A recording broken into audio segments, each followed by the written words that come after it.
Mengapa sudah mendapat penjelasan tadi dari Menko Perekonomian, Menaker, dan tadi juga Bung Supratman dari Ketua Balik DPR, kenapa masih merasa Undang-Undang Cipta Tenaga Kerja ini bermasalah? Ada hak guna usaha diberikan lewat undang-undang ini 90 tahun, naik 3 kali lipat. Itu contoh aja tadi yang Uceng sudah tambahkan soal lain. Teman-teman dari Serikat Pekerja tadi, ada kakak dari Serikat Pekerja juga sudah jelasin. Jadi gimana ya, ini omnibus ini dia ingin kayak berbagai peraturan perundang-undangan disuruh minggir, lalu nih ada konsep baru yang pas kita lihat isinya kita simulasikan. Saya mau bilang wajar kalau gitu anak muda pada marah, karena omnibus ini yang paling dirugikan adalah kelompok rentan di sektor ekonomi, yaitu petani, buruh, nelayan, masyarakat adat itu yang mengelola hutan, kebun, dan lain-lain. Dan juga anak-anak muda. Mereka kerja, mereka nggak dapat satu jaminan bahwa mereka akan membaik. Yang dijual hanya membuka lapangan pekerjaan. Dari zaman kuda masih akrab sama badak juga, persoalan pekerjaan juga persoalan yang sering muncul. Artinya memang negara hadir untuk menciptakan itu. Nah, tapi bukan dengan cara nih dikasih pekerjaan, buka lowongan, tetapi sebetulnya mereka saya mau pakai istilah diperbudak. Tadi Pak Erlangga kan menolak, saya mau bilang iya, diperbudak, tetapi keuntungan besarnya ya itu lari ke kelompok-kelompok tertentu saja yang sebetulnya jumlahnya minoritas. Nah, ngomong soal pekerjaan, saya ini lagi di Sumba, lagi di NTT.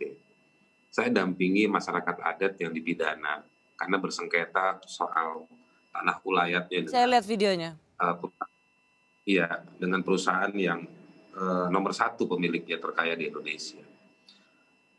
Nggak ada omnibus aja, Kakak Rosi ya. Nggak ada omnibus aja, terseok-seok ini orang.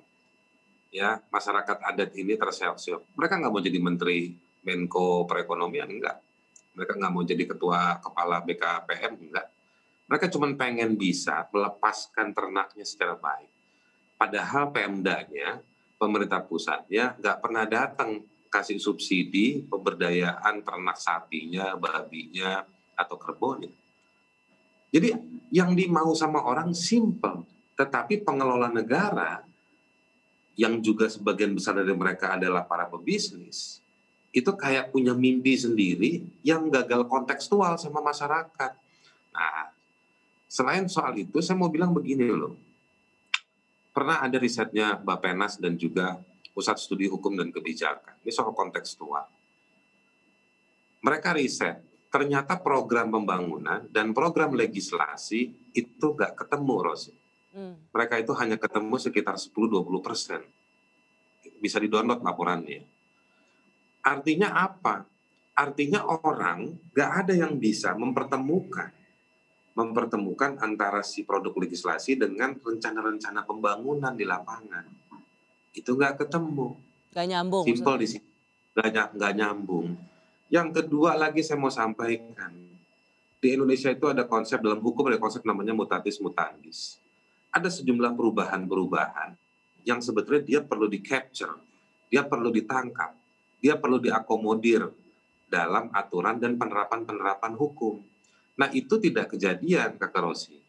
Yang justru muncul adalah konsep yang baru, yang seolah-olah produk-produk yang ada selama ini, hasil-hasil dari implementasinya, atau penafsiran-penafsiran dalam implementasi, itu tidak diakomodir. Makanya tadi ada, sekali lagi saya balik ke Uceng, saya juga ada di grup yang membahas soal itu, yang membahas soal kenapa gratifikasi dikenakan pajak misalnya. Nah, padahal gratifikasi kasusnya banyak. Problemnya ada, jelas, gamblang depan mata. Nah, terkait dengan yang poin kedua, ada poin ketiga.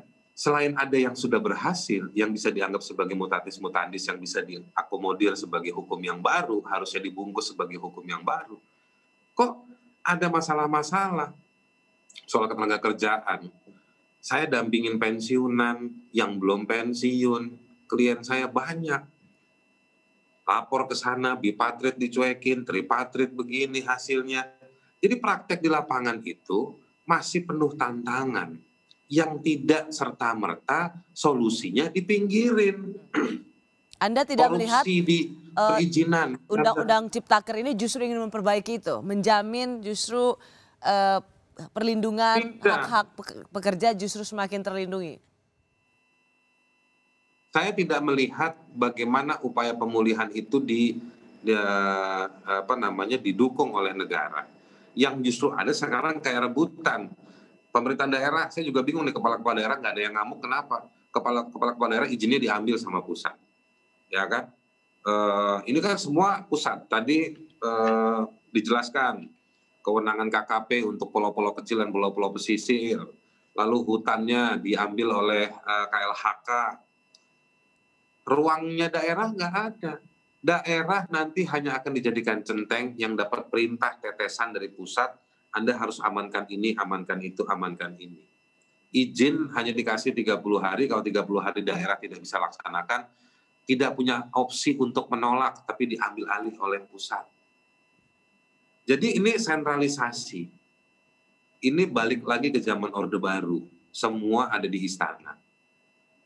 Semua ada di istana, mereka yang menentukan atas nama kita butuh lapangan pekerjaan, ya kan? Lalu diciptakanlah dengan cara seperti ini. Nah ini yang menurut saya kita tekor.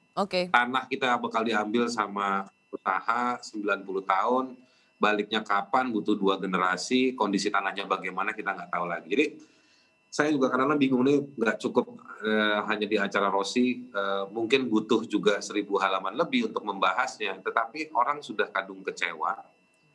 Dan yang paling penting terakhir saya mau kasih tahu ke Kak Rossi, kondisi di luar hari ini cukup buruk, banyak anak muda justru berdarah-darah, ditangkap. Jadilah kalau memang Omnibus Law ini bermartabat, kenapa orang yang memiliki masa depan, ya justru ditangkepin oleh orang-orang yang umurnya nggak lama lagi. Maksudnya orang-orang yang bikin Omnibus ini kan rata-rata orang tua, mengecewakan anak muda, justru anak mudanya yang direpresi hari ini.